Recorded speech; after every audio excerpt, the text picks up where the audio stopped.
Rob Bennett might be the craziest therapist alive. Rob Bennett is an idiot. He's 77, he drops acid, and he plays dark techno at one of Berlin's wildest clubs. But his story goes way deeper than that. Rob grew up as a white kid in Apartheid South Africa, but instead of looking away, like so many did, he spent his youth smuggling secrets for the ANC, fighting against the racist regime and losing some of his closest friends. An ex-girlfriend of mine got killed by a letter bomb, and her 3-year-old child was with her. Eventually, he had to escape his home country to protect his family. From London, he hitchhiked the notorious Hippie Trail, tried heroin in Afghanistan, and ended up in Goa as a broke, barefoot hippie with nothing but his guitar, meditating in ashrams, smoking hash all day, every day, and playing Bob Dylan covers in Indian strip clubs. When I set out on that journey, I had 200 pounds. I mean, I did some things in India to kind of supplement it. Can you arrest me for that? Like selling. He became a dad, returned to Europe, studied psychology, and somehow ended up in Berlin in the midst of the Cold War, where he eventually witnessed one of the most important days of history. And then he fell in love with techno and quickly turned into one of the oldest, most unexpected icons of Berlin's party scene. A therapist by day, a DJ by night. Vice featured him, ravers worship him. And I just call him Rob, my psychedelic therapist, mentor, and adopted grandpa. This is the very first episode of the YMB podcast, and I couldn't have wished for a more legendary guest to kick this off.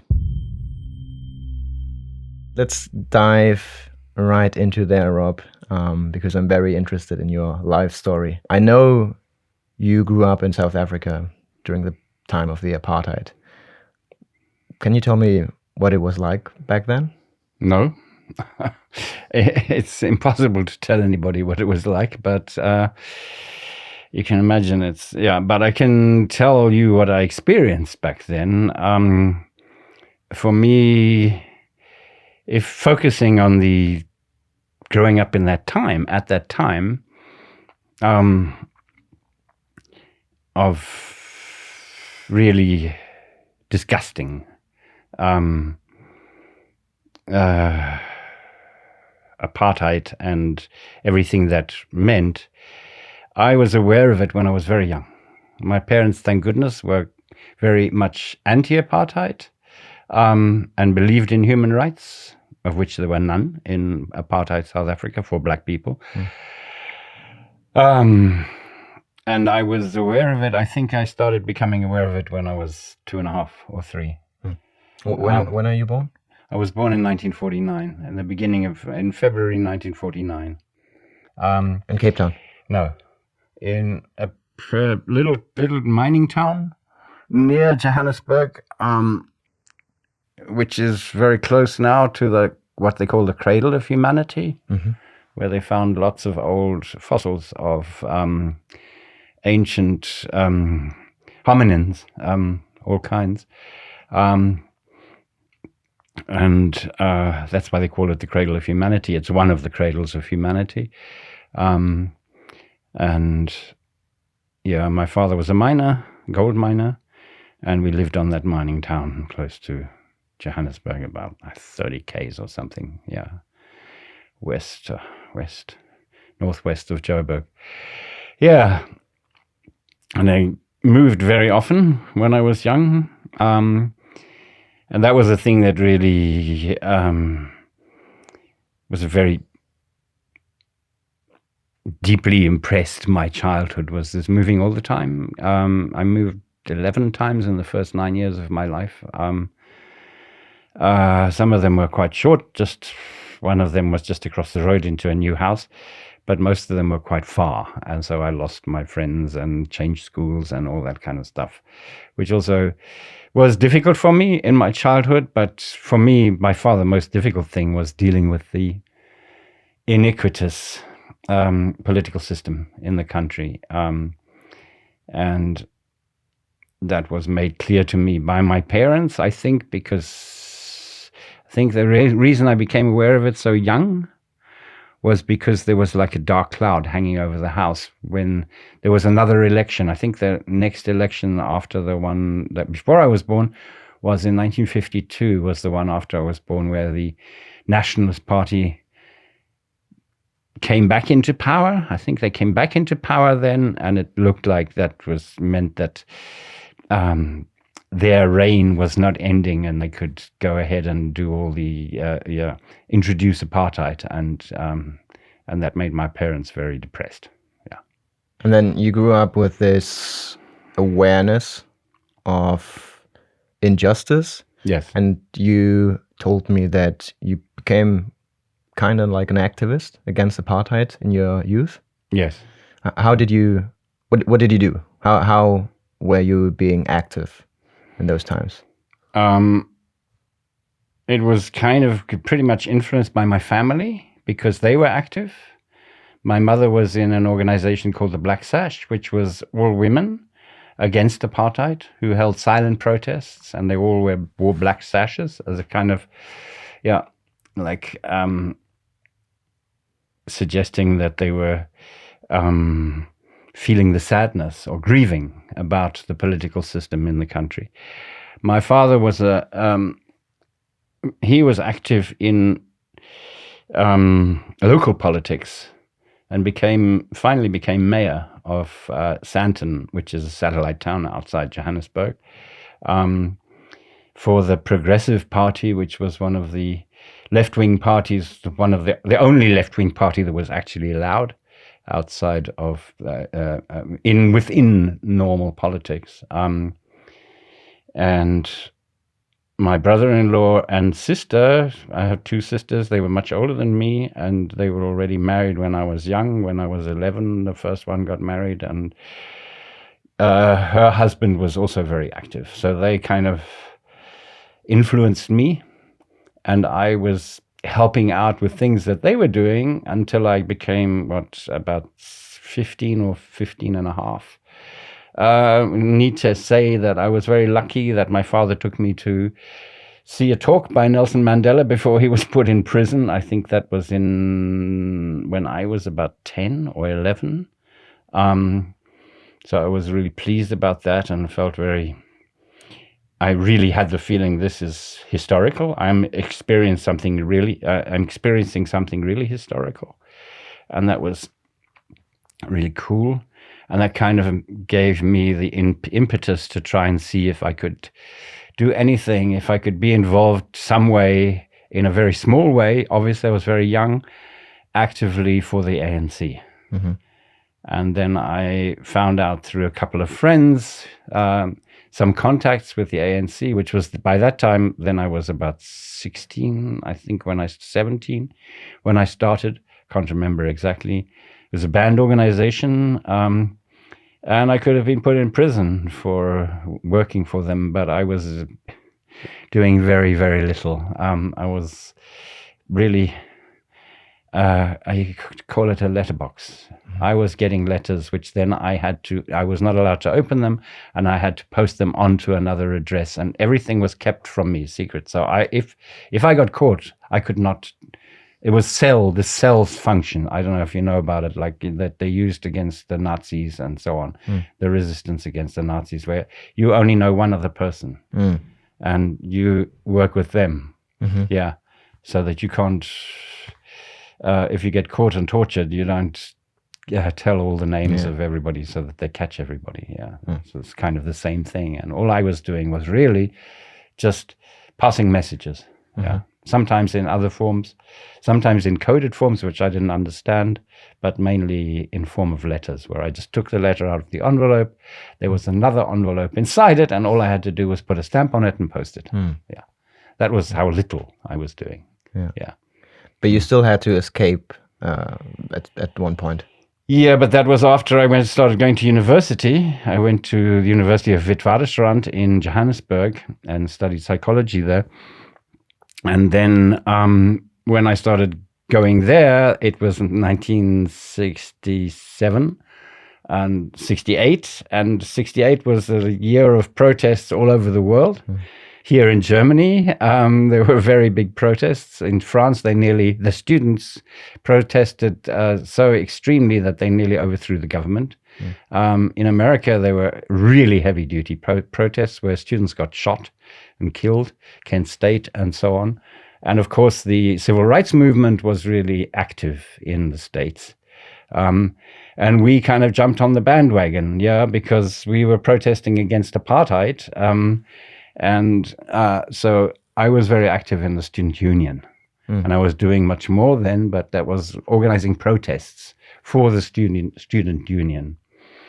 And they knew me through that as well. And that was when, it's a long story, but to make it as short as I can, when I was 15 or 16, because I realized I wanted to be an activist, I was already going in that direction.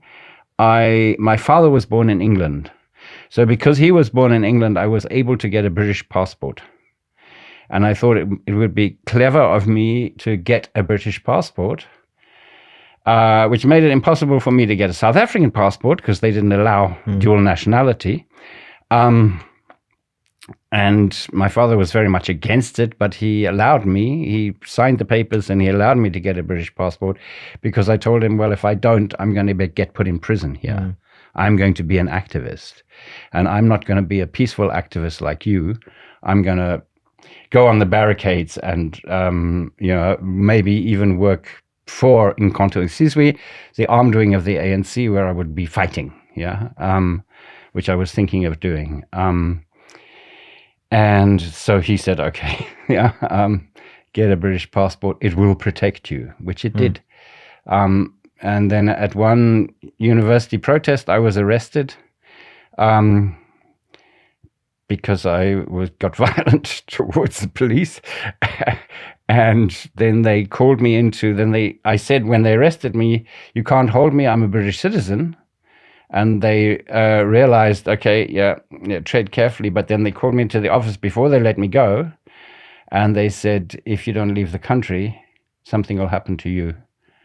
Or your family, maybe your niece. And my niece at that time, I think, was 4 or 5 years old. Actually, to be quite honest, I wanted to leave the country anyway because I wanted to see what was going on in London. So I told my parents, and I got out and went to England as a luxury refugee. You could call it that, if you like, because I could live in England. I was a British citizen, I could just go and live there straight away. How did you hear about the other worldwide protests? We had news and so on. Yes, it was on the news, although it was all censored, what we were allowed to hear. But we still, we listened to BBC World Service as well on shortwave, which was quite sort of difficult sometimes because it was with all kinds of interference. But it's a long time ago. There wasn't even any FM radio in those days. But we did get information. How did we hear about it? There's also newsreels. There was newsreels that they had when you went to the movies. They often had a newsreel before where they had news from all over the world. And they weren't that often censored, I think. I can't really remember. But it was Voice of America also that we listened to. But, I still listen to BBC World Service. When you're telling your story, I have this, I can really imagine, or I'm thinking of, what's the movie called? Escape from Pretoria? Yes. With Daniel Radcliffe? Yeah. Yeah, and I see those kind of scenes, you in the underground and working with those secret letters. And also... It wasn't anything as romantic as that or as dangerous as that. For me, it was really what they are interested in me. They really care about what I'm doing. I'm such a small fry. Yeah. I'm so unimportant. If they care about what I'm doing, they must be really, really worried.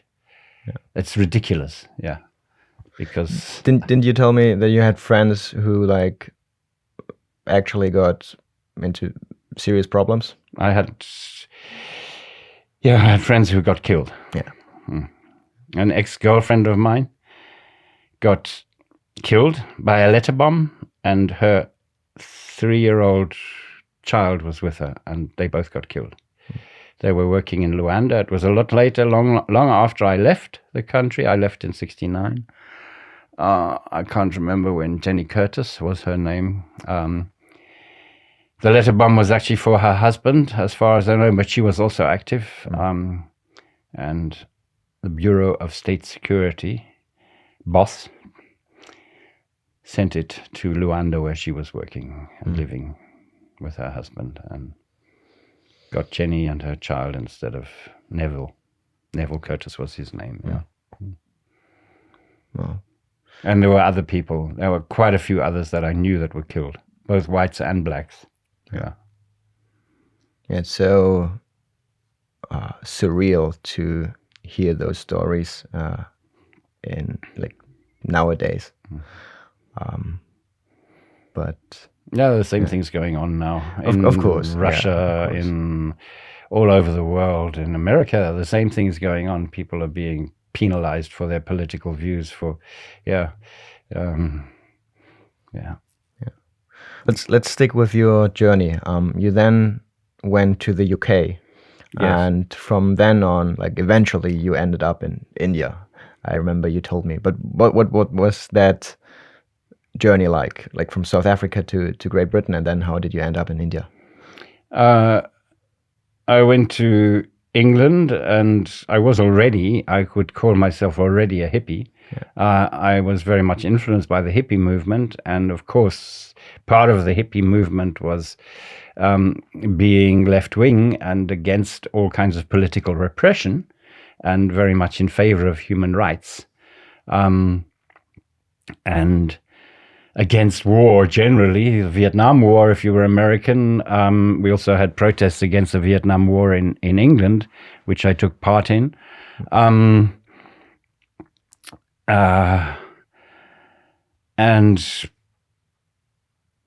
I was very much interested in spirituality. It's also a part of being a hippie, I guess. Many hippies were interested in some sort of spirituality, especially Eastern religions like Buddhism or Hinduism or Taoism. Which you were introduced by your grandmother, right? That's right, yes. My grandmother was also... my grandmother was a very, very important influence on my life. She was a highly intelligent woman. Her husband had died. My grandfather had died when I was very young, about 4. So I never really knew him much. But I knew her really well because she used to come and stay with the family from time to time. She was not poor. He left she left her a very good pension because he was quite a high up person in the government in Southern Rhodesia, as it was called in those days. So she had the money to travel around the world and go and stay in spiritual places. She was very much interested in spirituality. And she became Buddhist, and was interested in other kinds of forms of spirituality as well, Sufism. And she was very, very anti-apartheid. And she taught me to meditate when I was very young because I went to a stupid boarding school where I was forced to pray every night, and I rebelled against that. And so I sat cross-legged in a meditation position, and I said, I'm a Buddhist, I'm not a Christian, and I refused to pray in the way which they kind of eventually accepted after. Yes. And then, okay, so you were always kind of drawn to the I was drawn to being a rebel. Yeah. And going against everything that everybody told me to do, and just being different. And because of that interest in spirituality and the fact that my grandmother really wanted to go to India and she never made it, I decided that I would go when all the hippies started going there. It became part of what's now known as the Hippie Trail. We didn't call ourselves hippies then, and we didn't call it the Hippie Trail then. Of course, it started being called that afterwards, as usual. But there was a lot of coming and going. In those days, it was really easy to go that way. It was also really cheap compared to Europe. I mean, obviously the cost of living in Europe was much cheaper then, but in those days it was incredibly cheap to live in India.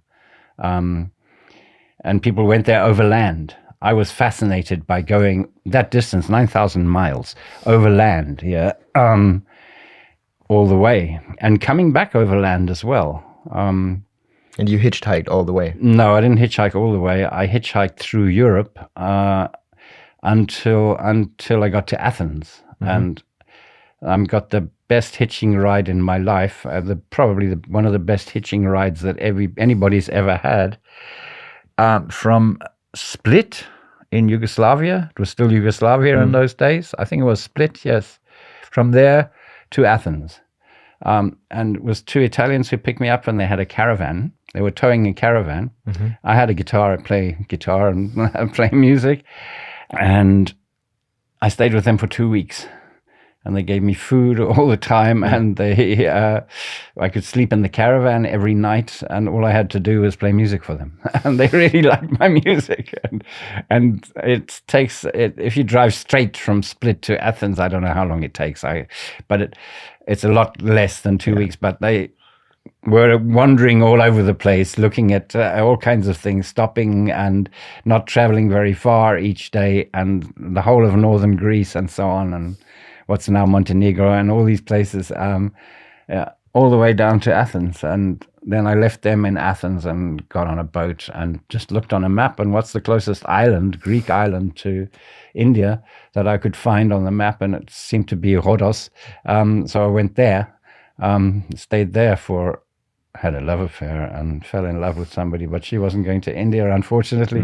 A lot of people were going, a lot of hippies, she was a hippie, a lot of hippies were going to Israel.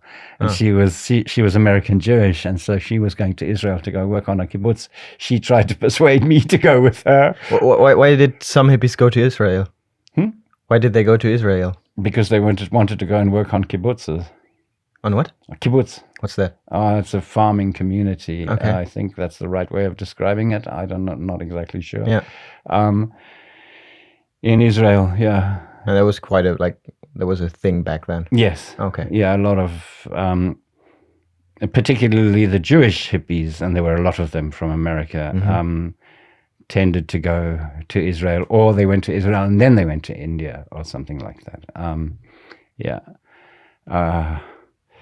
And I couldn't persuade her, she couldn't persuade me, so I just went on to India through southern Turkey and Iran and Afghanistan, and then into India one day before. I got into India one day before the Indo-Pakistan War of 1971, luckily.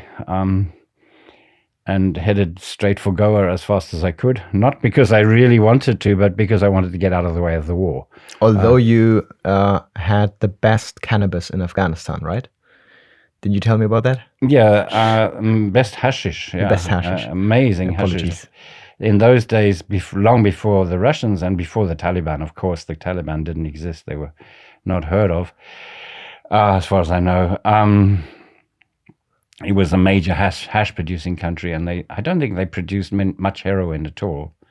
Now the Taliban, I've heard, has gone over to heroin. They don't produce much hashish at all anymore.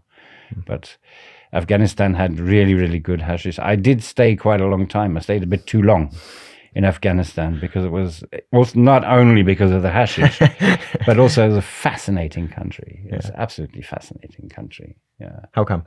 It was like, I think a lot of people felt like it was like going back into the Middle Ages. It was really like traveling in time, back in time. It was, a lot of people suffered culture shock. Have you ever heard of culture shock? Oh, I just experienced it like when I came back to Germany. From South Africa. Okay, yeah. That was a big culture shock. Yeah, yes, okay. A lot of people suffered culture shock when they went to Afghanistan, a lot of the hippies, even though they went so slowly. It happens more if you fly to a place and you suddenly arrive in a place. But when you've kind of acclimatized by going slowly to that place over land, it's perhaps less. But I often wondered why it didn't get me so much. It really didn't get me much. And I think it's because I came from South Africa, which was kind of a third world. It was kind of a mix of a third world and a first world country. So I knew that sort of side of poor people, and I think it had to do with that. I don't know why it was, but it didn't get me that much. But you had a good time there, or all in all? On that journey? In Afghanistan. I had a wonderful time in Afghanistan. I really didn't want to leave. I wanted to stay longer, but we were aware that the war was brewing, and we knew that if the war happened before we got into India, they would close the border because it was a war between India and Pakistan, one of the many wars that they've had. And they did close the border, and then the only way to get in was to fly. And the reason why we went overland, people think we went overland because it was cool. Yes, but the reason that we went was because flying was so expensive in those days. Flying was ridiculously expensive. It was only for rich people, really. Or maybe not just rich people, but we didn't have the money to fly. And it was the cheapest way to go overland, but also overland was the way to see where you're going and to experience every country on the way.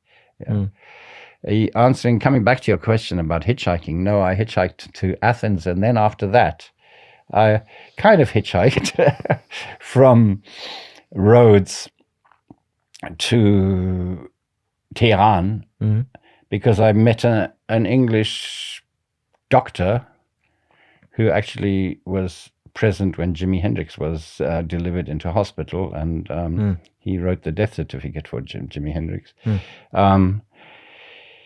Met him on the beach in Rhodes, and he said he was going to drive his old beaten-up VW Beetle to Kathmandu, and he was looking for people to go with him to help pay for petrol.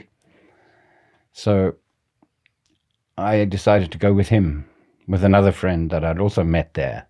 But by the way, where did you have the money from when you... Was it from South Africa?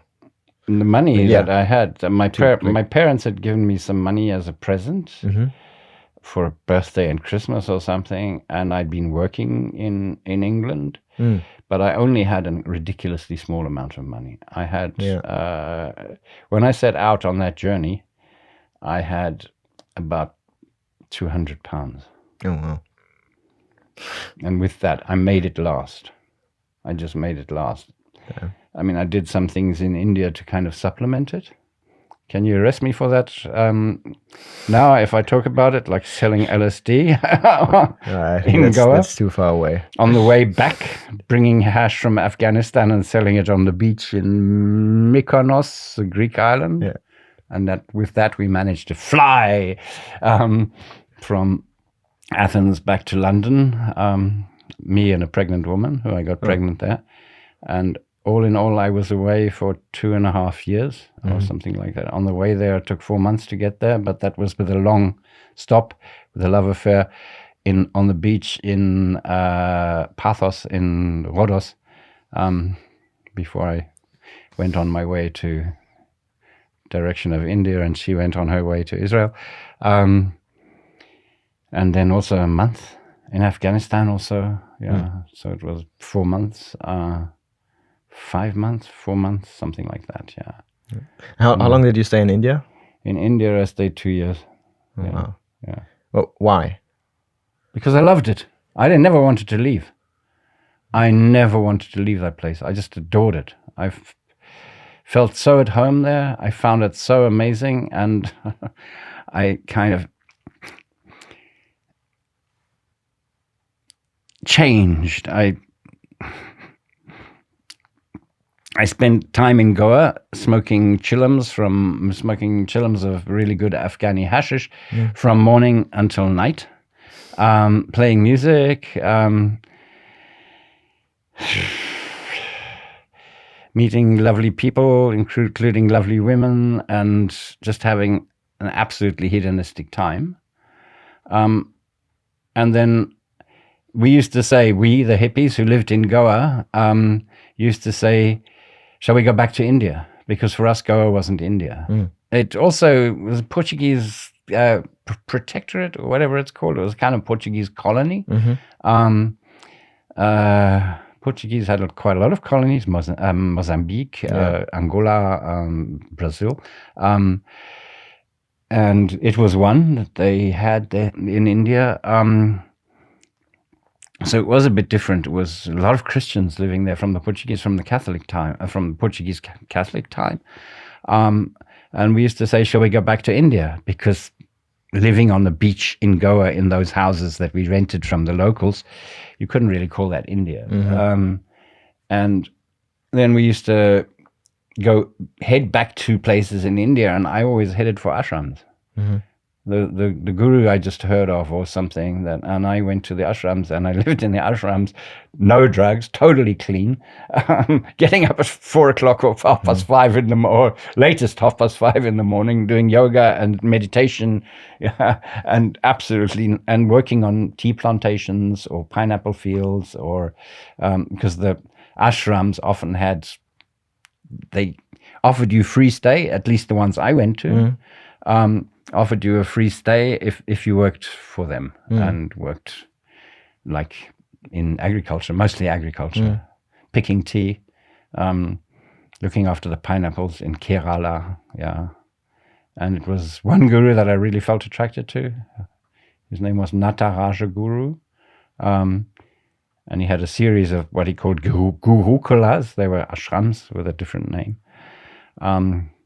And he was interesting because he was from the lowest caste. He was a Shudra, which was very unusual. And elaborate on that. What does that mean?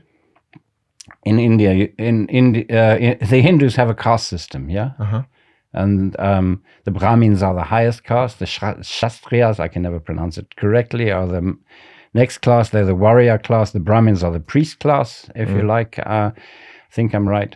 The Kshatriya are the warrior class. What are they called? Oh, I've forgotten what they're called. The merchants, can't remember what they're called. And then the lowest class, the Shudras. I think that's right. Oh dear, this is all very rusty. I haven't. Sure. Yeah. And you are born into that and you stay in that. You can't change. You can't change caste, as far as I know. Then there are also the untouchables, the ones who have no caste. Mahatma Gandhi was really against that. Also, Tantra, the old tantric aspects, I suppose you could call it, of Hinduism, tried to do away with it, but they didn't they didn't make it. It still persists to this day. And normally most of the gurus, like Ramana Maharshi, I think, and most of the Vivekananda, the really well-known gurus, are all Brahmins, the highest caste. What is it, just a side question, let's take Ram Dass. How does he fit into those castes? No, you can't ever. That's the interesting thing about Hinduism. As far as I know, you can never convert to Hinduism. That's why they don't proselytize like the Muslims do or the Catholics do, because you can't become a Hindu. You can never gain a caste. You remain always an untouchable. If you are not born into a Hindu caste, you can never become a Hindu and gain a caste. So Ram Dass or all those Western gurus, they don't have a caste. Okay, interesting. And then, wait, what did you learn from your guru? I learned a lot about Advaita Vedanta, which is kind of the Hindu version, which is very much represented in Hinduism, of non-duality, you could call it. Advaita means non-duality, and Vedanta is a form of Hindu philosophy. Yeah, that's the shortest way of explaining it. I would like to add one hippie aspect. Sure. To the guru, because all the hippies in the old days, or most hippies in the old days, if they don't know, they should know. Robert Crumb, the cartoonist, who his cartoons were from San Francisco, hippie Mecca. The Furry Freak Brothers, Fritz the Cat. I don't know if you've ever heard of any of those. I'm sure you haven't. You're too young. Yeah. There might be some old hippies listening to this and laughing. there was a bunch of American hippies from San Francisco staying with Nataraja Guru. And they told me, and I certainly believe them, I don't think they're lying, that they actually brought him, they'd known him for a long time, they brought him over to San Francisco, and they were friends with Robert Crumb, and Robert Crumb met him. And Robert Crumb used him for one of his characters, who was called Mr. Natural. So if you look up the Robert Crumb comics and you look at Mr. Natural, that's modeled on Nataraja Guru. And they also told me that they gave him some LSD. In the comic?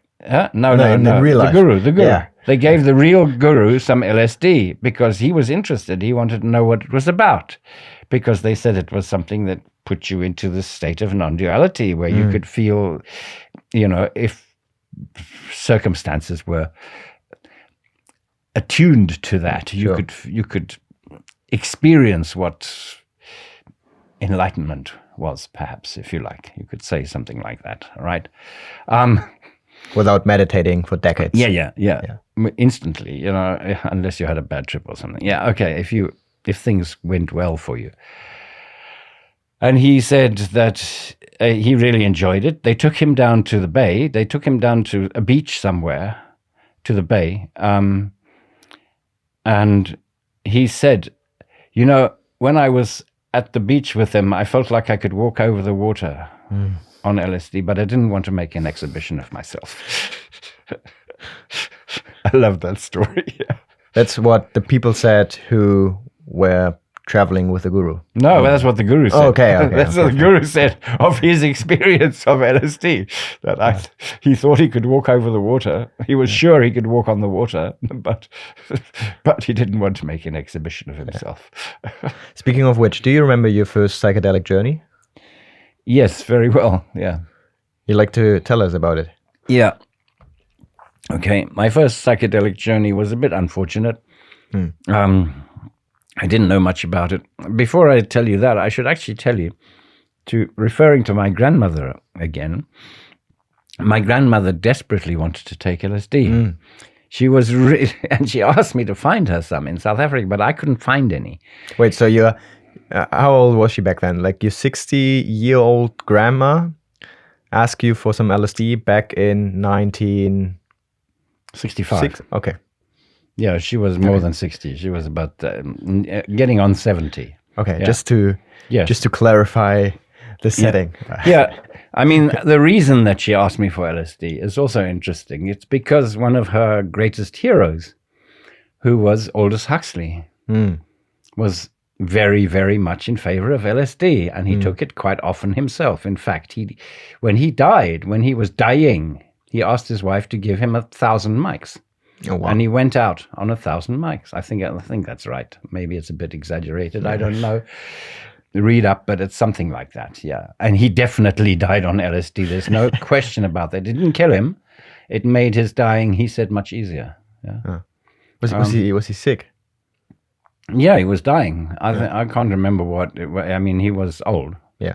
But it was because of his age, because of It wasn't like age, he didn't have cancer whatsoever. No. Yeah. I don't know. I can't remember how he died, but he died on LSD. That's for sure. He went out on acid. He took a trip, and it didn't kill him. The acid didn't kill him. Sure. But it eased his dying. That's what he said. Yeah. And then there were other people like Alan Watts, who was also read. And of course, Hermann Hesse. Hermann Hesse never talked about drugs as far as I know, but boy, Steppenwolf is an incredibly psychedelic book. And she was really interested. She really wanted to try it. But I couldn't find any, unfortunately, in South Africa. I also wanted to try it, and I'd love to have had a trip with her. That would have been amazing. Why didn't you take mushrooms instead? I didn't even know about mushrooms then. And I don't think I would have found any mushrooms in South Africa. I really don't think so. I'm sure everything like that is now available there. Yeah, but it is. I can confirm. Yeah, but in those days, I had no contact with anybody. It was hard enough to find any hashish. Oh. I mean, grass grew everywhere, and grass was really cheap in South Africa. It was incredibly cheap, ridiculous. Yeah. It was almost free. And but apart from that, there was nothing else that I knew of that was available. So she was interested in taking it, which of course made me even more interested in wanting to take it. And one of the first things I did when I went to England was look for some LSD and meet a few people who then gave me a trip. And that's where I had my first trip, in a flat, which is not ideal, in London, which is not ideal, with a couple, which is also not ideal. And they were not really interested in anything spiritual at all. They just wanted to fuck, which they did. And then they invited me with each other or with you as well? With each other, and then they invited me to join them, but I really didn't fancy her, and I didn't fancy joining in. It was too overwhelming for me, and so they went off and went on fucking in the bedroom and left me alone, which was also not ideal. There's quite a few things, but one of the funniest things of all about that trip was before they started fucking. We were watching television for some reason. Watch television on a trip? I would never do a stupid thing like that nowadays, but okay, we didn't know. We were totally green. And this crazy television program came on, and we thought, is that because we're tripping, or is it really like that? And it was the first time any of us had ever seen Monty Python's Flying Circus on a trip. And we'd never heard of it. We'd never seen it, nothing. And we thought, no, this can't be real. This is because we're tripping. What was it about, Rob? It was the episode which was called The Funniest Joke in the World. Oh, wow. Where the joke started killing everybody because it's so funny they all died of laughing. And if you don't, you know Monty Python, yeah. No, I actually don't. You don't know Monty Python? Oh, well, okay, then what can you say? Yeah, people who know Monty Python will realize that it's just such a crazy television program that had just come out then. It was... Oh, wow. Yeah. Anyway, and then they disappeared and left me alone. So I was just in a very strange space. It could have become quite difficult, but it didn't. But I kind of was amazed by the experience.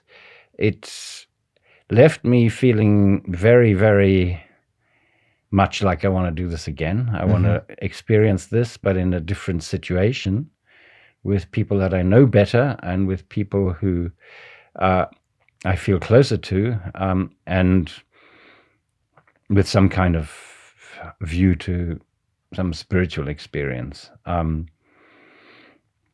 Yes, that was the first one. Yeah.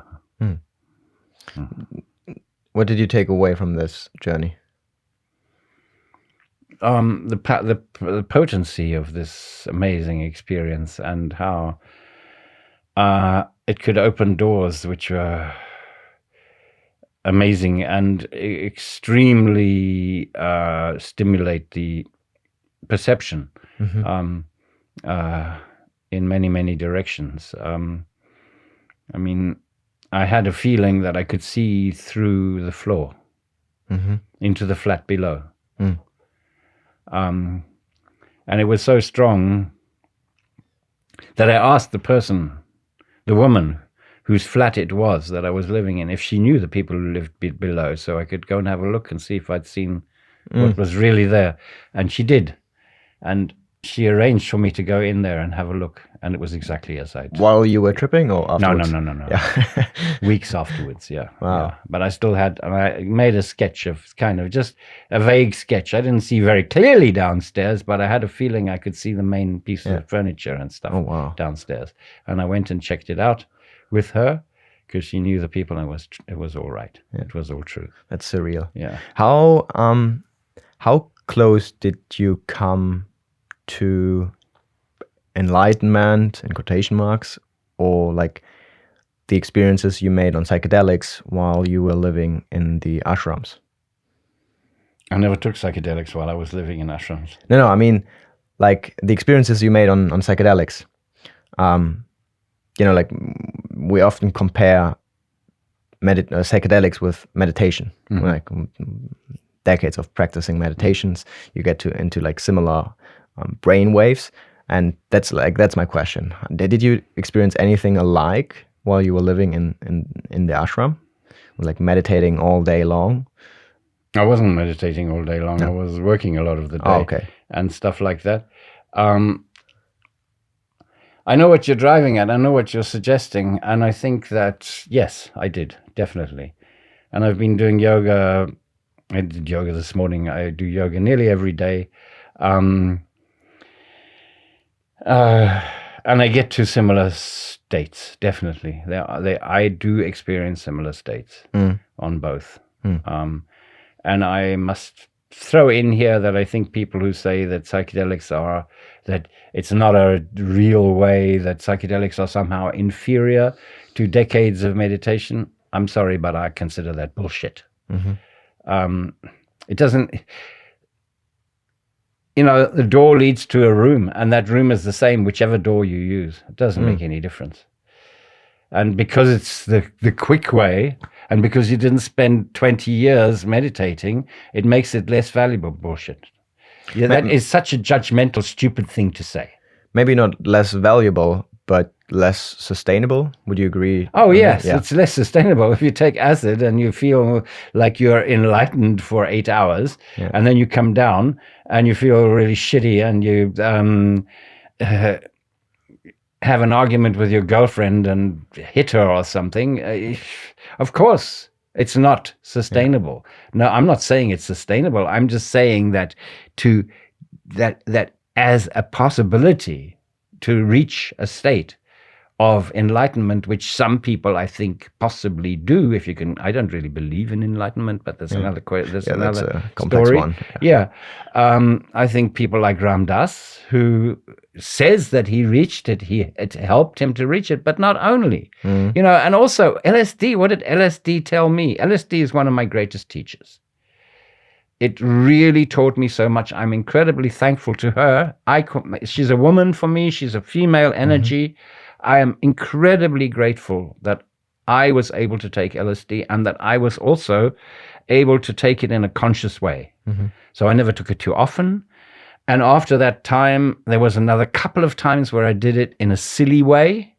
But after I learned a bit more about it, I never ever did it in a flat in London with people I didn't know or something like that. I always arranged it. I always organized it beforehand, that we did it in the countryside. We did it with a very trusted group of people. We did it never more than every 4 months. Never more often than that. And sometimes I didn't do it for 2 years or something. And for me, after I think the third trip, which was a very spiritual trip for me, I can't remember exact order. I can remember almost all the trips I ever had, but some of them are a bit mixed up. Can't keep them apart. LSD said to me, you have to, she really said it to me. I heard this voice in my head saying, you have to learn to do this without me. And I was like, what? How do I get in? You've been doing it already. You've been meditating for so long through meditation, yoga, and contemplation. And also perhaps reading some sutras, Steppenwolf, different books that deal with the subject. And that was for me totally clear. And that's what I did. I continued to take it from time to time. I did have a 20-year break. Oh, wow. Where I didn't touch it anymore when my children were small. Where I was completely, or not completely, but almost drug-free. The only stupid drug I was taking was tobacco from time to time, and the very occasional beer or something like that. Those were the only drugs that I was touching, and at a party or something, if a joint went around, I'd have a couple of puffs on a joint. But I really had, from 1977 until 1997, a 20-year break from psychedelics. Wow. And didn't touch a thing again. if it doesn't count that I took MDMA in 1995, I think, or 6 for the Oh, first we got to time. negotiate about that, Yeah. Rob. Yeah. Okay, before we get there, my question is, well, I mean, you were living in the ashram, and now Not the whole time. Well, It was coming and going. you were coming and going. I never actually stayed in an ashram for more than about 8 weeks. Okay. Yeah, I think. How come? Why didn't you stay longer? Because I wanted to go back to Goa and get stoned all the time. When I was in India, I mean, I lived in an ashram in England as well for a while, a Sufi ashram in England. Before you went to India or afterwards? Before, yeah. Okay. I went to India, but I stayed there for, I don't know, 6 weeks, something like that. I never stayed in ashrams for really a long time, for 10 years or something. No way. I would have found that incredibly boring. And I didn't feel like I wanted to or needed to. Yeah. It was really interesting to spend a bit of time there, see what they live, see what they do, see how they live, and get into dervish whirling in the Sufi ashram and learn some of the stuff that they were doing. Hear the lectures of the guru in the morning, the Nataraja, Mr. Natural guru that I talked about in the morning, talking about non-duality, so on. But I never felt that I wanted to make that my life. No. Yeah. You came back into the real world. Yes. Or like yeah. the normal world, Yeah. mainstream world, whatever you want to call it. Yeah, exactly. And then why did you leave India, like the place you fell in love with? I left India because I fell in love and met a woman who got pregnant in a tantric ritual. Oh. I was living with a tantric guru for a while, and she and I were learning with him, which was interesting because he was English, and he was an ex-disciple of Aleister Crowley, if you've ever heard of Aleister Crowley here. And she wanted to stay in India. We were running out of money. She had hardly any money when we met. My money was running out. The 200 pounds. Yeah, quite rapidly. And the few coins that I'd earned in Goa from selling LSD and from sending, that's another thing I was getting money from, sending hashish back to England. Oh. And they were sending me LSD or sending me money to help me, but that was pretty little. Yeah. And she got pregnant, and I had seen hippies who were out of money and had babies in India, and I didn't want to go there. Yeah. I did not want to go there because some of them were in really bad states, and the babies nearly died and things. And no. Yeah, because there's a lot of darkness amongst the hippies with the heroin addiction, and which, thank God, I tried it once and noticed that this is not my thing. This is really, I'm very glad to have tried it, and I understand why people like it, but it's, thank goodness, it doesn't fit me. Interestingly, if you want to hear the story, it was in Kathmandu that I tried it, where I was living next door to some junkies, and I really liked them, and I told them that I would never, they offered me some, and I said I will never ever, I made a pact with myself when I started taking drugs that I would never ever use a needle for anything, regardless of what it was. And then one day they said, "Hey Rob, we've got some really pure heroin, you can snort this, it's from Laos." So I said, "Yeah, okay, I'll try it." Yeah. So they gave me some in the evening, and I tried it, and I started working very quickly, and then I went outside, it was dark, and I threw up. Most people throw up when they take heroin the first time. I expected that also because I'd taken opium before, and I always threw up on opium. And I went back in and lay down on the bed and felt amazing, felt really like floating in this very, very nice feeling. But then I went, like 5 minutes later, I thought, is this all? Is this it? Well, this is boring. Okay, I understand though. People who have an awful lot of emotional pain, it's really, really good for them because it just switches. I don't, thank goodness I don't have that pain, and it doesn't do anything really for me. In the morning I went outside and saw where I'd thrown up. I'd thrown up on my grass plant. So I thought, okay, this is a symbol. Don't touch that stuff ever again. And I never did. Yeah. Have you ever tried ketamine? Yes. Yeah. Yeah. How is it different? Or like, how is the heroin experience different to The heroin ketamine? experience was different because I only threw up once on heroin. On ketamine, I threw up for the whole time. Okay. But would you compare those like states of, no? No, not at all. Nothing like, no. But how come? Like when you describe the heroin experience, it sounds quite similar to ketamine, of like, I've floating taken around. ketamine several times. Once really, really strong, deliberately trying to go into the K-hole, which I was bordering on, and not quite.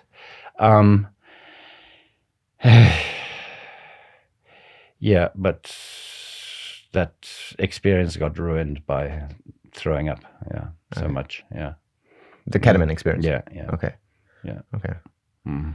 I don't know if I've ever heard someone telling me about throwing up on ketamine. Many people have told me the same. Yeah? Yeah. Okay, interesting. Many people. Yeah. A lot of people have that. Yeah. Especially if they take very heavy doses. Yeah. Yeah. Well, okay. Yeah. Haven't been there yet. What were we talking about before heroin? You leaving India? Yes. Why did I leave India? Why did I go back? Because of this woman being pregnant and she wanting to stay there and me saying, well, I'm not staying here, but it wasn't only that. It was another reason as well. I read a book. I read lots in the old days, and somebody gave me a book in India. We passed around our books. And I read this book, which was talking about these new I was always interested in psychology as part of my interest in consciousness.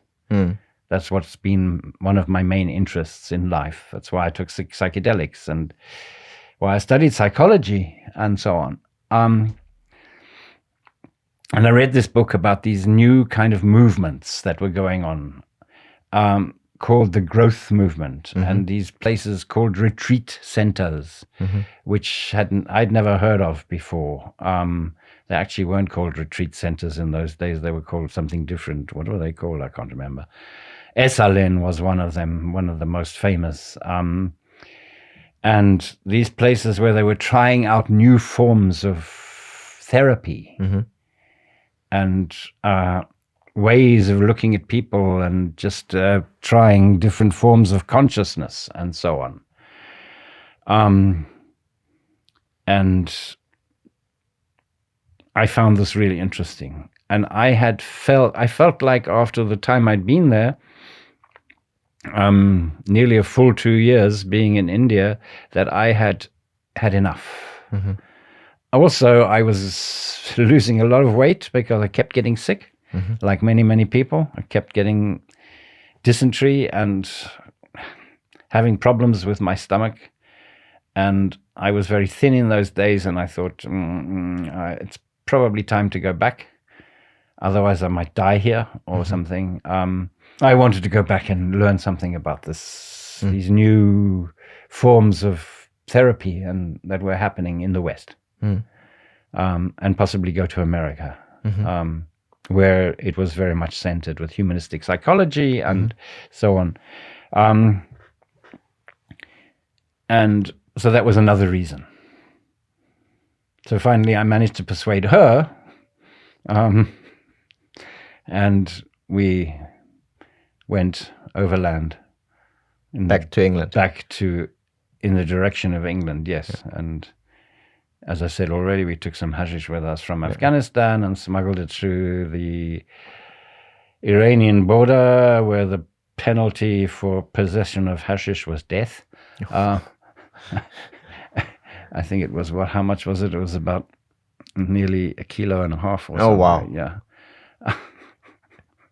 And we got to thank goodness we got through and got to the beach in Mykonos and sold it to the hippies living there. Took a flight, as I said already, back to London. And very soon we had a house free of charge where we didn't have to pay any rent, living in Wales. In Wales? Yeah. Oh, I didn't. Yeah. You haven't told me about that chapter yet. Yeah. I lived in Wales for quite some time, for a couple of years then, in those days. And my son, the one who was made in India, was born there. Yeah. The one who lives downstairs? No. He's the youngest one. He was he was made here and born here. Yeah. Okay. In Berlin. Yeah. But my oldest, the Indian son. And I say Indian son because it was interesting. I went with him to India again when he was 11. I took him with my ex-wife. They were very good friends. They really liked each other a lot. And we didn't have any children together then, so we took him to India when he was 11 and spent 2 months there. Took him out of school. And we were in a temple,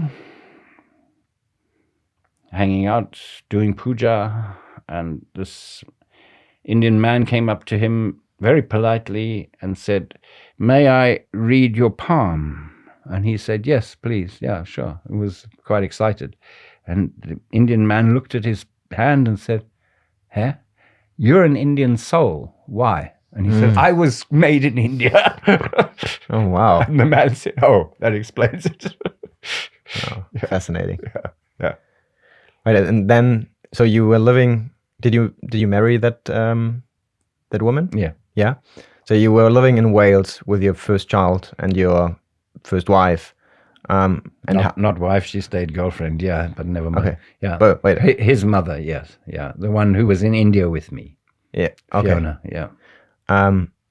And how did you build your life from then on? Like the therapy you were talking about, there was body work, yeah, right? Well, yes, that was one of the forms. Okay. There were lots of different forms: Gestalt, yeah, body work, humanistic psychology, all those kind of modern therapies, moving away from psychoanalysis and the traditional forms of, yeah. So like rather, instead of limiting psychology or like therapy to like the intellectual cognitive level, to like expanding it and including the physical body, right? Yes, but not only, as I say, also very, very different approaches, and a lot to do with, in a way, you could call it consciousness expansion. Okay. Yeah.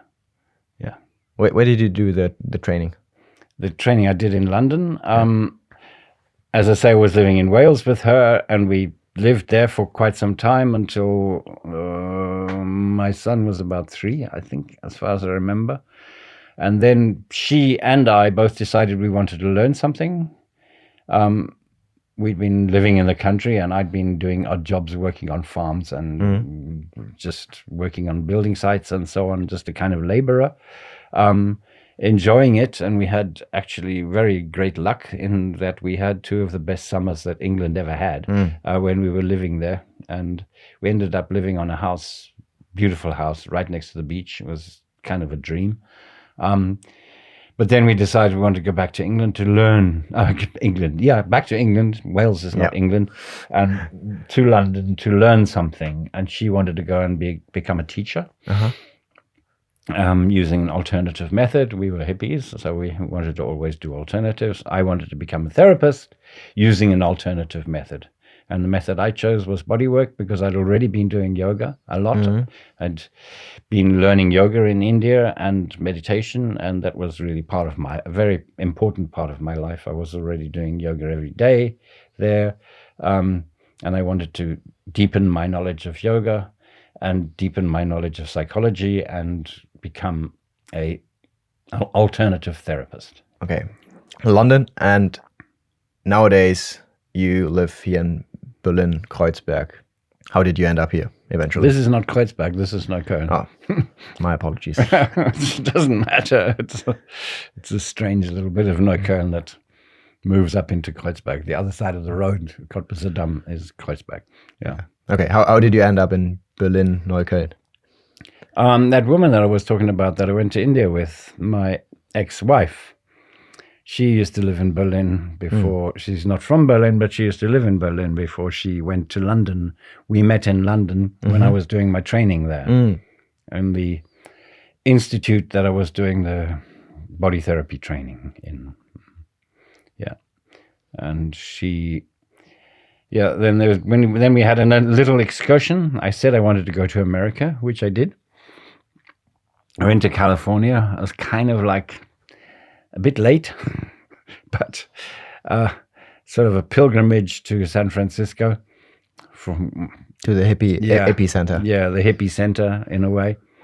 Although some people say the hippies started in Los Angeles, but hippies started in London as well, and all over the world perhaps. So you can't claim it San Francisco or Los Angeles.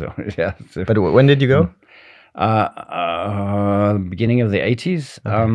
Went to the States and spent a long holiday in summer in California, and met up with a hippie commune there. Crazy people, beautiful place. And they invited us to go and live there. So the next year we went to live there. And your son and you? No, not my son. Okay. My son was living with his mother. Okay. In England, yeah, and he was visiting me in school holidays and so on. Okay. And we were living in London. He was visiting me on weekends because I was a weekend father then, if you like, having had split up with his mother, and met up with my ex-wife, who then I married, and we went to the States, and tried to live in California. Tried unsuccessfully to live there because it was such an amazing place, so beautiful, and such nice weather and all that stuff, but we couldn't stand it. Couldn't stand what? The people. Oh. To put it simply, yeah. We found it very hard to find any friends there. Okay. And really, we found it hard to get on with the people. And I don't want to say anything about what was difficult for us, because I don't want to be, it sounds too racist if I say something like that. Yeah. Maybe it is, I don't know. But we could not find a footing there to where we felt we'd really arrived. I mean, so we decided to come back to Europe, and I decided for the first time to try living in Germany, which I'd never tried. Because of her, like she. Yeah, she was German. Yeah, she came from down on the Swiss border. Okay. Near Basel, across the border in Germany on the Rhine, so right on the border, and. We went, first of all, when we came back from California, we went down there and tried to live there. And I found this place that I worked at. One of the first therapy groups I ever did in my life was at a place which was kind of a retreat center in a way. But more than that, a big center, which was around Graf von Dürkheim, if you've ever heard of him. No. A Jungian therapist, a brilliant man, an Aikido master, and many people call him a Zen master as well. Yeah. I would certainly call him that, but more than that. And I had lessons with him. It was kind of another form of body therapy, with Jungian elements, analysis elements of Jungian work. He knew Jung personally and worked with him. His wife, Maria Hippius. Wait, just one question. Did Jung ever work like with a physical body as well? I don't know. I don't know that much about Jung. I don't think so. Not as far as I know. Me neither.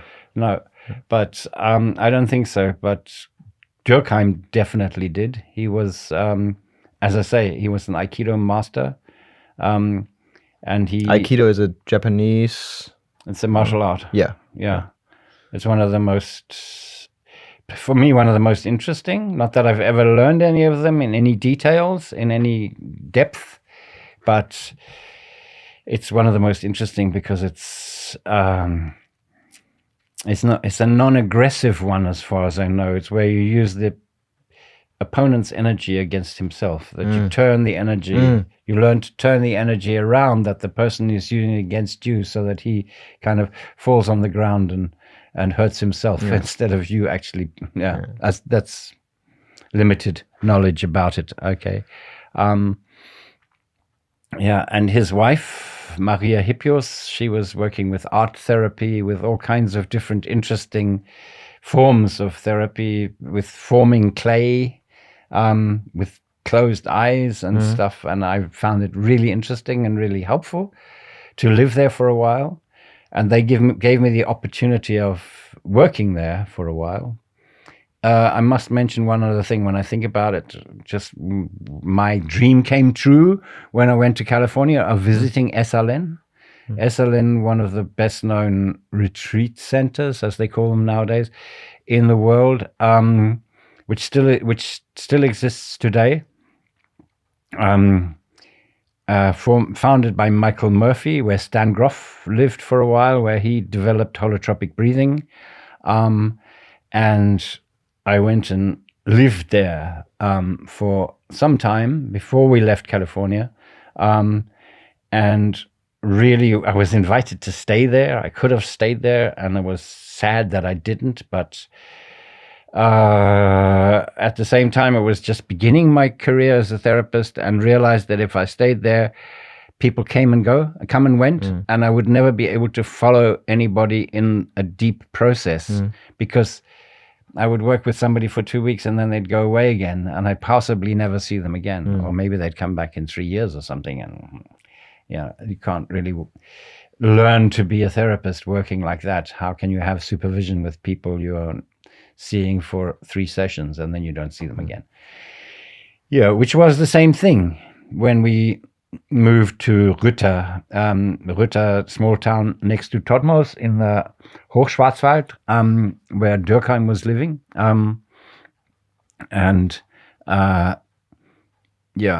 There was another big house that we were working in and living in called Johanneshof, which is now a Buddhist retreat center, I think. I don't know if it still is. And we found ourselves in the same situation. And also we found ourselves in a place where the winter was so extreme. Especially for South Africans. In those days, the winter was so extreme. It's not so extreme anymore because winters are not extreme in Germany anymore, anywhere. That, you could lose your car because it was completely covered with snow or something. You couldn't get out of the house because the door was jammed with snow. So then finally, after realizing that we couldn't really live there, that it wasn't the right place for us, we said, let's try Berlin.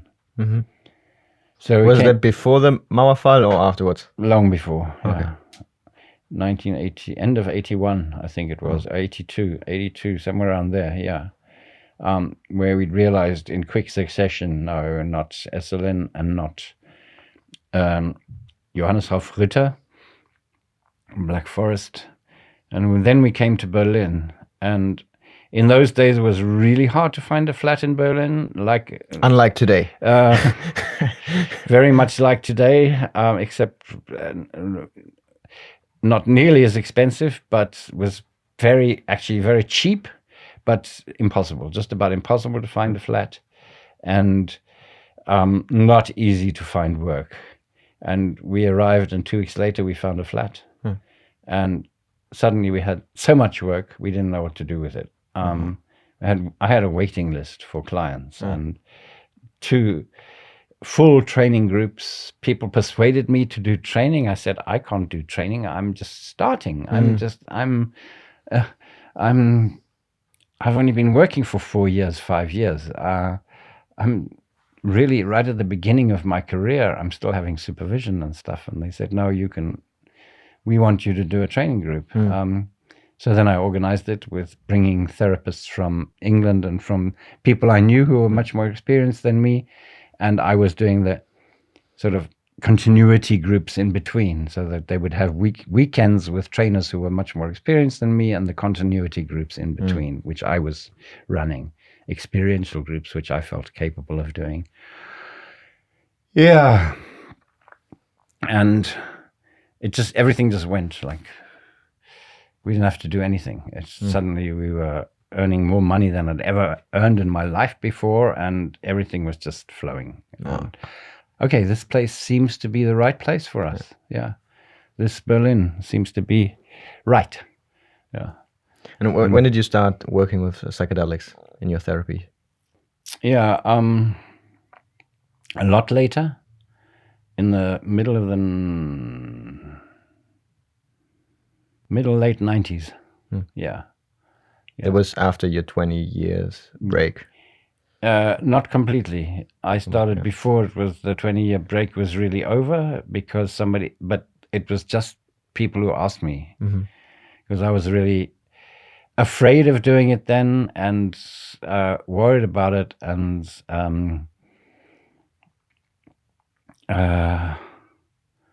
didn't know much about doing it really, and how to do it. And people asked me if I would look after them while they took some LSD or mushrooms. And I said yes. Yeah. Do you know where this awareness came from? Because when I'm remembering correctly, psychedelics were banned quite early, like, I don't know, in the 70s, maybe?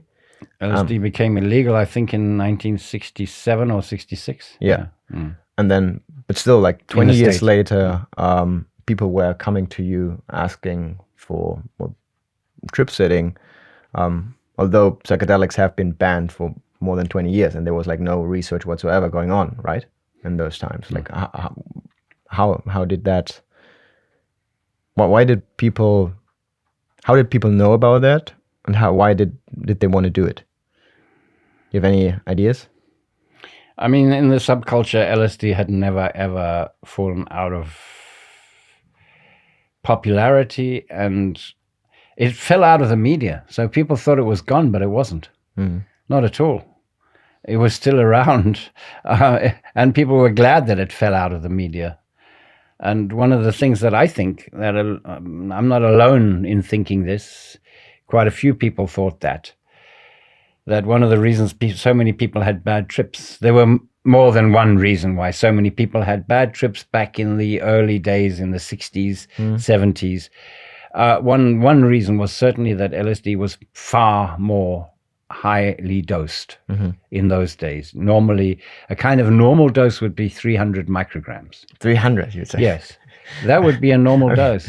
Like back in the days. Famous orange sunshine, one of the most famous forms of LSD ever, or white lightning. The two most famous forms, perhaps, of LSD were both 300 mics. Yeah, back in the days. Back in the 60s, in the early 70s. Yeah. That was normal. Yeah.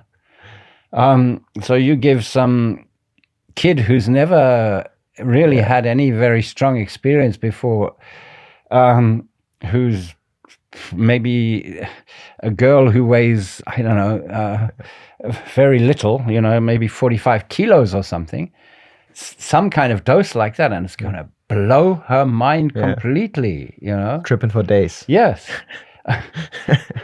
Yeah. And the same is true for a boy who's 17 or something at a music festival, who weighs 55 kilos or something, it's crazy. Yeah.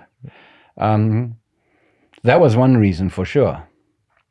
But another reason was because there was so much publicity about bad trips. Yeah, sure. So everybody expected in some ways to have that it could be a possibility that you might have a bad trip. Yeah. Propaganda, yeah. basically. Yes. And when it fell out of the media, people stopped having so many bad trips. And another reason was because the dosage got reduced, which it stays at now around there. You hardly ever find some kind of dose like that. You find a normal dose is about 100 micrograms. The blotting paper pieces that they sell these days, when you look on the websites like Even Rave or Drug Scouts Leipzig or something, and they weighing the stuff and finding out how much is actually in these black market substances, it's usually around 80 to 120. Well, to be fair, there are like a lot of like those, modern psychedelic, legal psychedelic stores that sell 200 up to 225 micrograms LSD blotters. But coming back to the question, like where the people that ask you, would you say they were generation like back from like your generation? No, they weren't my generation. They were much younger. Oh wow. They were almost all of them were ravers for sure, who were in the club scene and had been taking MDMA and had through that come in contact with LSD or with mushrooms or both. Were really interested in it. I must add there that I never provide anybody with any substances. That people bring their own substances to me and I just look after them while they're taking them. Not alone anymore. I used to do it alone. I always do it with a partner, a woman mostly. When they came to me in those days, I said, I can help you, but I don't know of any way you can get it. And they said, oh, don't worry about that. We can get it. Yeah. And then after a while, after a couple of years, I thought, you can get it. Can you get me one? And that's when I started taking it again, through that, actually. Yeah, through people who told me they could get it because they were ravers, and I was too, yeah. What was it like to experience the rise of Berlin in those times, in the 80s, 90s? Yeah, it was amazing. It was really an amazing experience. I loved Berlin because it was such a rebellious and crazy and very much a hippie city. And when I first started living here, I didn't really have that much time for the city. Because I was very much into my career, building up my career, and I was working a lot. And I was really enjoying my work. So I put an awful lot of time into that. So I didn't have much time for partying or going out, or I didn't even know much where to go. But that slowly changed. And then also, it was not that attractive to me. There was a very alive music scene, but I was really into world music, and the world music scene wasn't so big here. As far as I remember, I don't remember very well even, but the music scenes that were very big here in the late 80s that I knew about were rock. Was big. Hip hop was very big. I wasn't interested in hip hop at all. I was more interested in world music, and there didn't seem to be much of it. I did go to concerts and go to see bands, but mainly reggae and world music, South African music, African music generally. Yeah. But then I really felt there was a change going on after the wall fell. After the fall of the wall, I thought, oh, there's something happening. There's some kind of music scene bubbling under. And then I think in 1992 or something, 1992, I heard about this parade in Kudam called the Love Parade. And I thought, I'm going to go along and see what this is about. And I went with my girlfriend of the time, and we were absolutely blown away. And I said to her, the hippies are back. Look, the hippies are there again. It's funny music that they're listening to, this computer music, which my oldest son, had brought me from England. And I hated it at first. I couldn't stand it, this music made by computer. And we went on holiday with him, my younger kids. Then by that time I had 2 much younger children than he was. And we all went, the 3 of us, the 5 of us, because I went with my girlfriend, and he played this stuff the whole time and nearly drove me mad. And then I noticed just before we left to go home that there was I had an earworm. Yeah. That word is so good in German. It comes from German, if you don't know. Ohrwurm. Yeah. You know, of course. Yeah. Of one of those pieces of this computer music. And it was he had it on cassettes. And I said, I had a cassette player in the car, and I asked him, can we play that on the way home? And he was laughing at me, saying, I thought you couldn't stand it. Yeah. And I said, no, I quite like it, actually. Yeah. That's, and he found the one, I described it to him, and we played it in the car all the way home. Yeah. And that's when DJ Robert Bennett was born. Well, no, not really. DJ Robot Bennett came much later, because I had no intentions of becoming a DJ. I had no knowledge of what it meant to become a DJ, and didn't have a single vinyl record. It was all vinyl in those days, yeah. Well, the seed was planted. Yes, the seed was certainly planted. The seed was there, and the seed was planted, so it made me go to the Love Parade and experience this and be, wow, the hippies are back. Because for me, I mean, every generation, every youth generation doesn't like the one that comes next. So I didn't like the punks. I found the punks really, I mean, the hippies were all colorful and love and everything, and the punks were no future and everything black. And really, really, yeah, nihilistic. And I found that. Now I love the punks. I love them all, yes, because I've grown out of that sort of silliness. But then we started going to the Love Parade every year, and started going to clubs, and there were hardly any festivals then. But yeah, I think one of the first ones that started after we were aware of it was Nation, and Nation just this last weekend. It's just the weekend gone.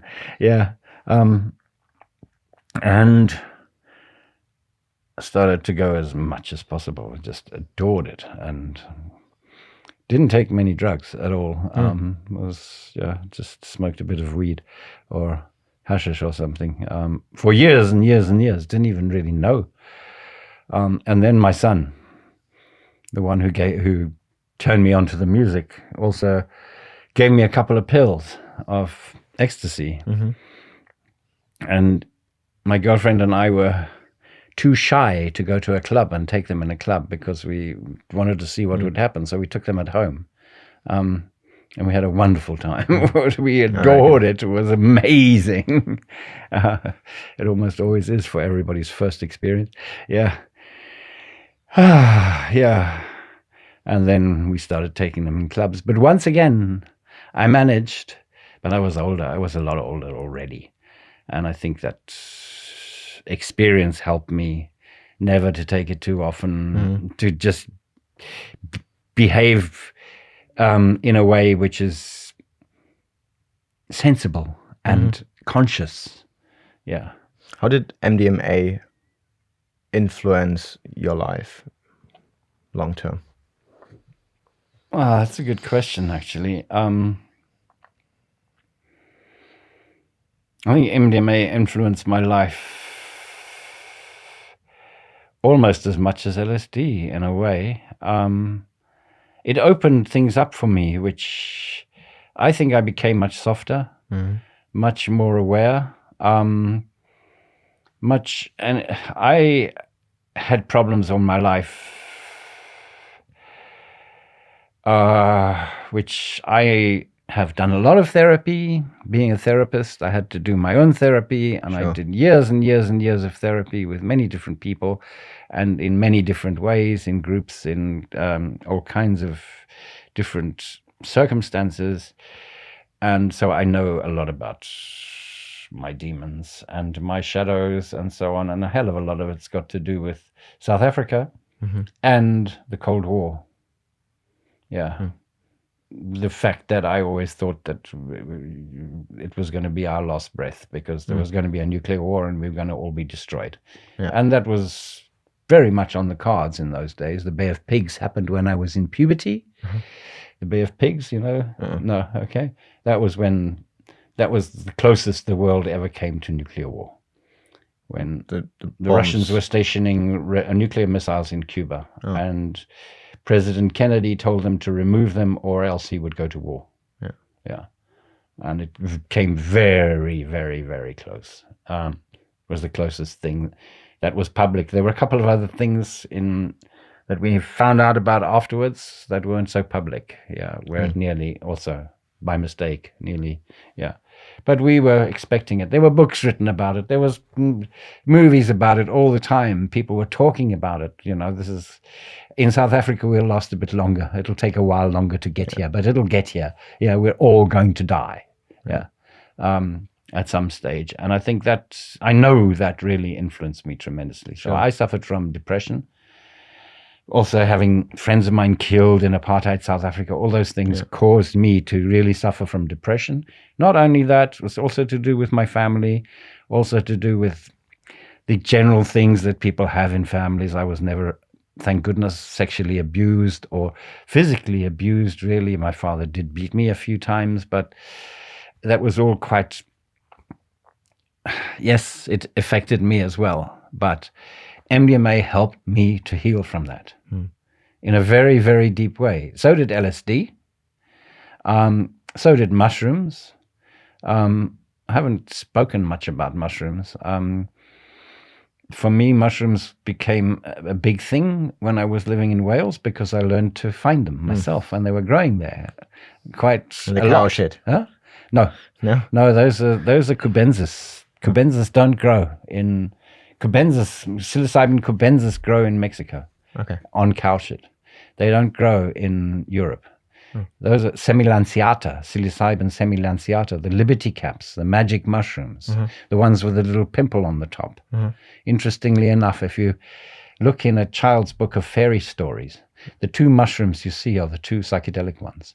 Of course. The one is Amanita muscaria, which is the one with the red one with the white spots on. The fly agaric, yeah. Fliegenpilz in German, yes, yeah. That's Amanita muscaria.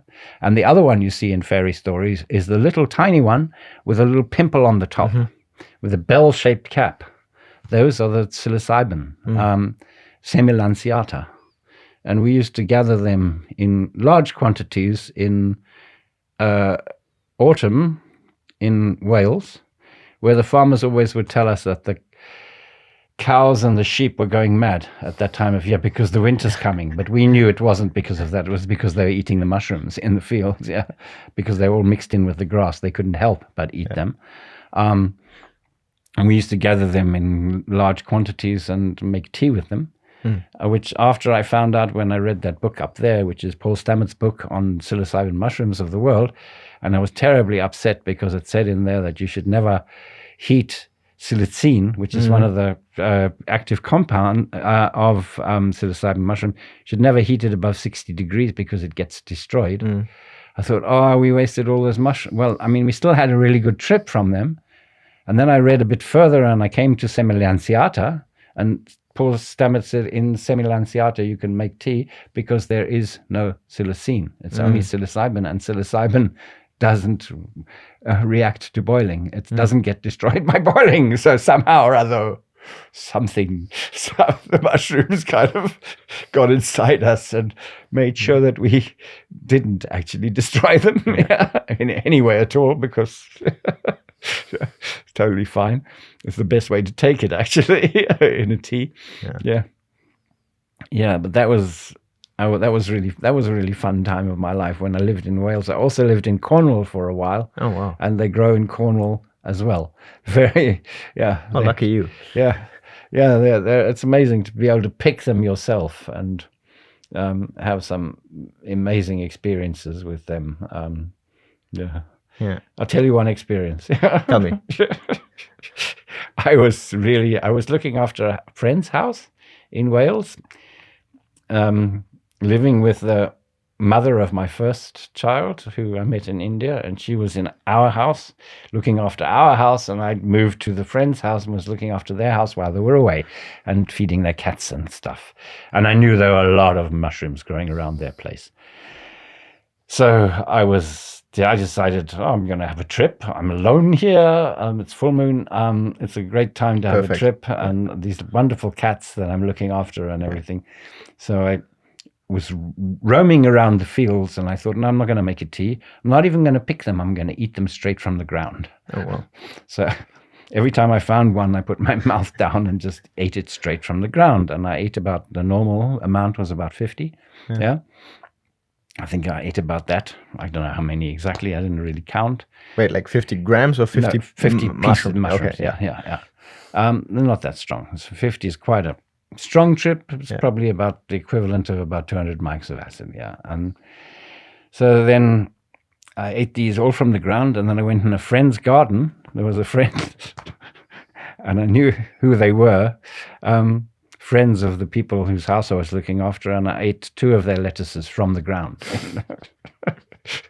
And then I was like and it was a beautiful sunny day, and I was really, really tripping, and it was beautiful, and I went to lay down in a field near the house I was looking after, and the cats came around and stuff, and I was lying in this field, and suddenly I felt this really, really warm breath on my face, and this very wet, very abrasive thing going over my face, and I opened my eyes and I looked into this cow's eyes, and it's just giving me a big lick. This cow comes up to me and licks me in the face. That's not kind of very common. Yeah, it's not very common that an animal, a big animal like that, would do that. And so I was just really surprised that I started talking to her, and I stood up and I started cuddling her and put my arms around her, and then she knocked me over because she was like being like a cat and pushing against me, and she just wouldn't leave me alone. Wow. She was totally, totally fascinated by me. And I realized, okay, it's because she knows that I'm in a different state of mind and not a normal human. She can communicate with this human. I just felt like I had known her all my life, and I was her. You rose to her wavelength. Yes, basically. Yes, absolutely, yeah. And I like it that you say rose to her wavelength, because for me, animals are far higher than humans. Humans are, we think of ourselves as the crown of creation. We're the assholes of creation. We're the only species that kills each other without need for food. I mean, obviously lions don't kill each other when they want to eat something, and hardly any species really kills each other. If dogs fight really badly, so do chimpanzees, and sometimes they kill each other, but it's usually a mistake. There's this common theory of Ken Wilber, one of those like modern day psychologists, about transpersonal and transrational and pre-rational states. And I just questioned at one point whether like we are really allowed or capable of like claiming that us human beings, or like few of us, are like have gone into like the transrational state, while our species is one of the most violent that have ever lived on the planet. And which also means that we judge animals as pre-rational beings. And I just question this theory. So do I. Yeah. For me, it's just not true. I always thought of animals as far above human beings in terms of evolution. Just because they, And just because they can't talk and because they can't compose a symphony, we can't listen to them. Oh, we can't listen to them. Understand them. Yeah, they can't talk. But nowadays we're finding out more and more and more how intelligent animals actually are, and all the things that they do, and through the internet and so on, through the availability of information, we are finding out so much more about the animal world, the intelligence, and the way that they're so amazingly evolved in so many ways. Yeah, and that for me, we are. I'm sorry, but I still am a bit negative about things, and I often think this world would be a better place without a trace of the human race. I wrote a poem about that. Yeah, it sounded many years ago, and I actually got thrown out of therapy for writing that poem. You still got it in mind? Yeah, I've still got it somewhere written down. Okay. And my therapist told me to leave, that she couldn't work with me, with somebody who thought something like that. Huh. That, the world would be better without humans. Yeah. And sometimes I really wish that something would happen, like some kind of virus that would wipe us all out and leave this beautiful place for the animals. Yeah. Do you believe for in nature? What do you believe in?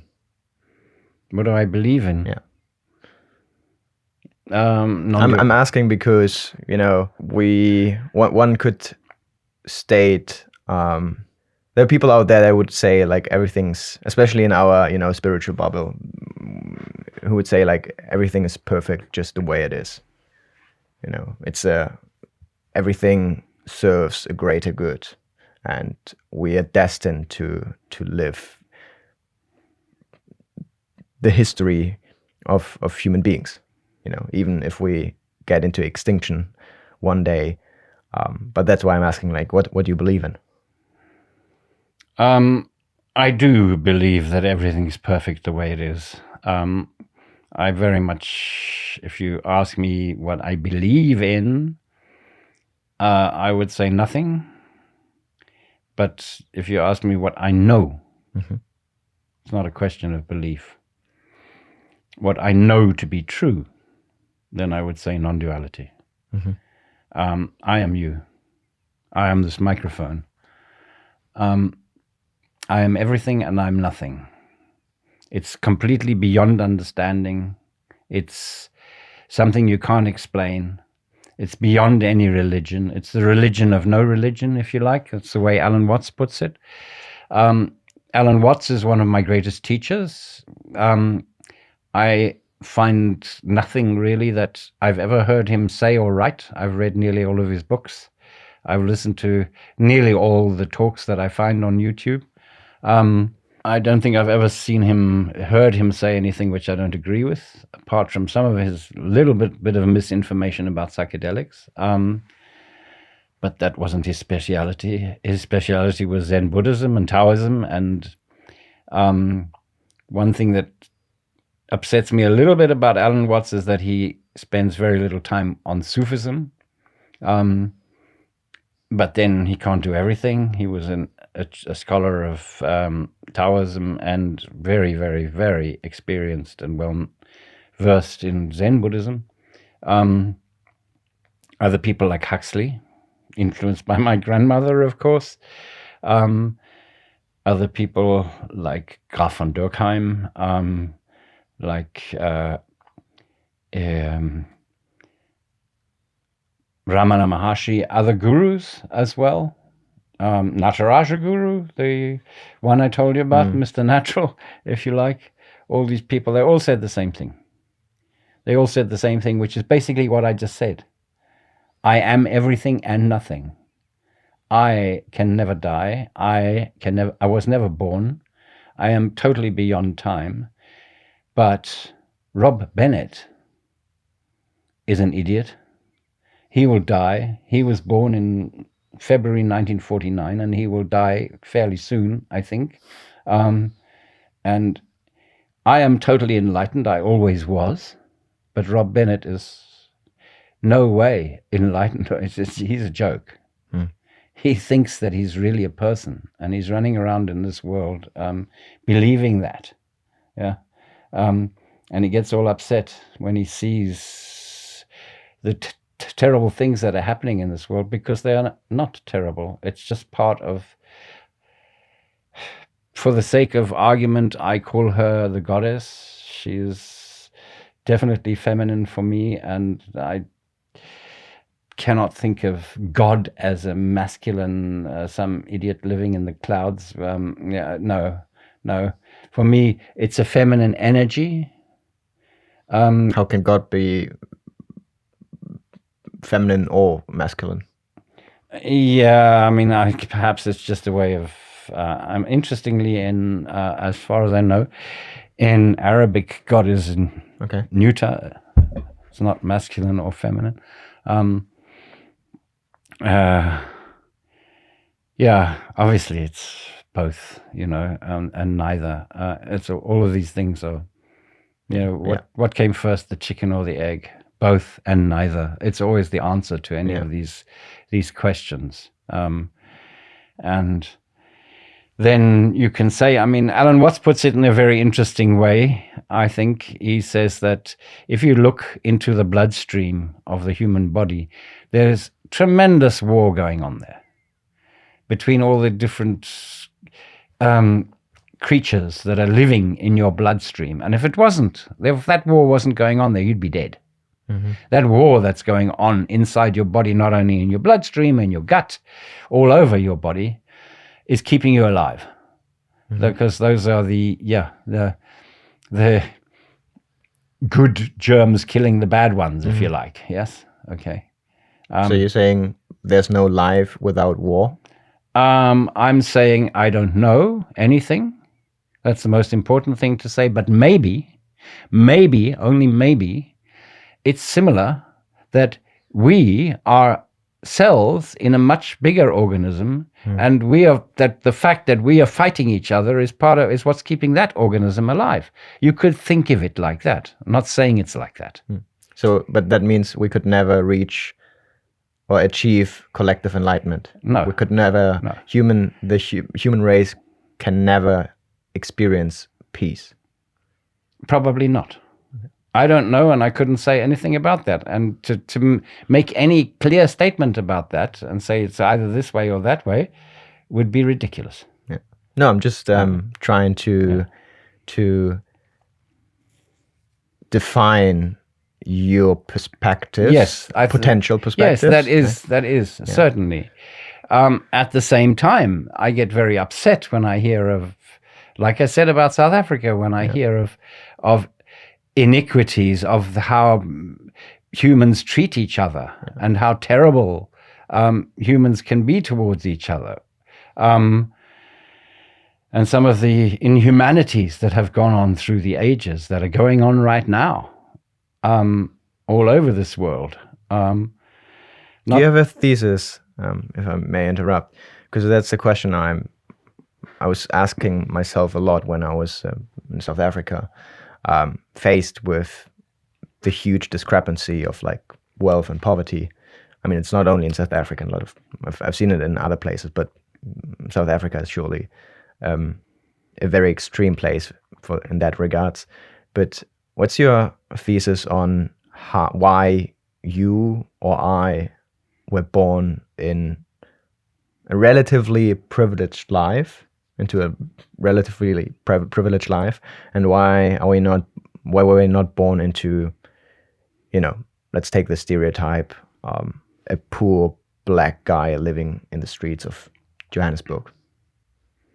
You have any take on that? No, not at all. I think it's just pure chance. I have no idea of any sort of, what's the point of life? It's kind of like in a way, is there some kind of bigger plan? No, it's just absolutely random, as far as I'm concerned. What's the point of living? What's the meaning of life? To live. That's all. Nothing else. Where do we go when we die? Where do we go when we die? We don't die. Where did you come from before you were born? I was never born. And when I say I'm talking about my essence. Yeah. The real me, which is not my ego. Rob Bennett was born, this I said before. Yeah. He was born, and he will die. But my real essence, cannot be born, cannot die, and it is everything. People ask me if I believe in rebirth. Yes, I do. I'm being reborn all the time. Every single nanosecond, I'm being reborn. Probably in a lot of other planets on this universe as well, wherever there's life, I'm being reborn. And I am and was every single form of life that's ever been born on this planet, which is a lot. Yeah. And goes back a long way, you know. And what's the point of it all? There isn't. The point of life, that question becomes completely irrelevant, you know. And people who say everything happens for a reason and all this, yeah. In Sisyphus, there's a beautiful graffiti on one of the toilet walls in Sisyphus. The Techno club where you play every now and then. Yes, yeah. The Techno club that I love, where I play and do techno yoga and so on. Yeah. There's a beautiful graffiti on one of the walls, and it says, everything happens for a reason. And sometimes that reason is bad luck or stupidity.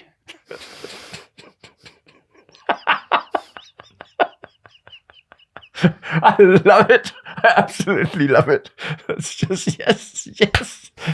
Right on, yes. May I ask you how you are approaching the last part of your life? When you just said you're going to die fairly soon, presumably. Yeah. How are you navigating this? Well, the last part of your journey. The same way I navigated the rest of it, no different at all. Yeah, I do what happens. I really don't make any plans, because John Lennon said it, and it's totally true. Life is what happens when you're making other plans. He actually really did say that. It's not some internet mystery. He wrote that in a song. Yes, and I get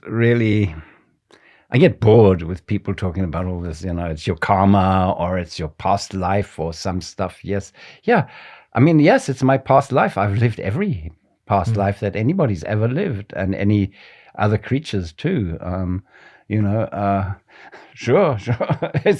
You could say it's because of that, but it could be because of something completely different. It's a joke. It's something I cannot take seriously. And these people talking about how Buddhism is such a, you know, you have to go through this whole process of becoming enlightened finally in order to leave the wheel of... You don't really understand Buddhism if you are saying that, because listen to what Alan Watts says. He says no, that's not what Buddhism is about. It's much more complex than that. You are not... Are you the same person that came in this flat this morning? No. No. I'm not the same person who just said that. Every moment is different. Every nanosecond, I'm being reborn. Now, something different to what was before. I wrote a song about it. I think it's a really good song. It's called Be Here Now. Yeah. We'll link it in the description. Then let me ask you an intentionally provoking question, and I'm not asking do you have, but what are your regrets in life? I regret that my beautiful guitar got stolen. Really? Yeah. When was that? When I was living in a squat in London, when I first moved to London. Yeah. You still think about that guitar? Yeah, like I still think about 50 that guitar. years later? Yeah. Okay. I really regret that it got stolen, because it was with me throughout India. And I just had it fixed. I just spent a lot of money on having it fixed with one of the best guitar makers that I could find in London, and he really loved it. It wasn't a very well-known make, but it was a beautiful guitar. What else do I regret? I regret treating some people badly, particularly my lovers. I never hit anybody. I never was physically aggressive, but I was suffering from depression most of my life, and they suffered because of that. So I regret them suffering, and I regret being a human, I guess. I think I'd prefer to have been a swallow or a spider, feminine, a female spider.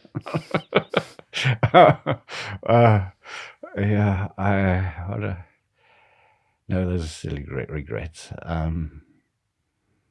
But actually, all in all, I don't regret much. I don't think I do. It's just the way it was.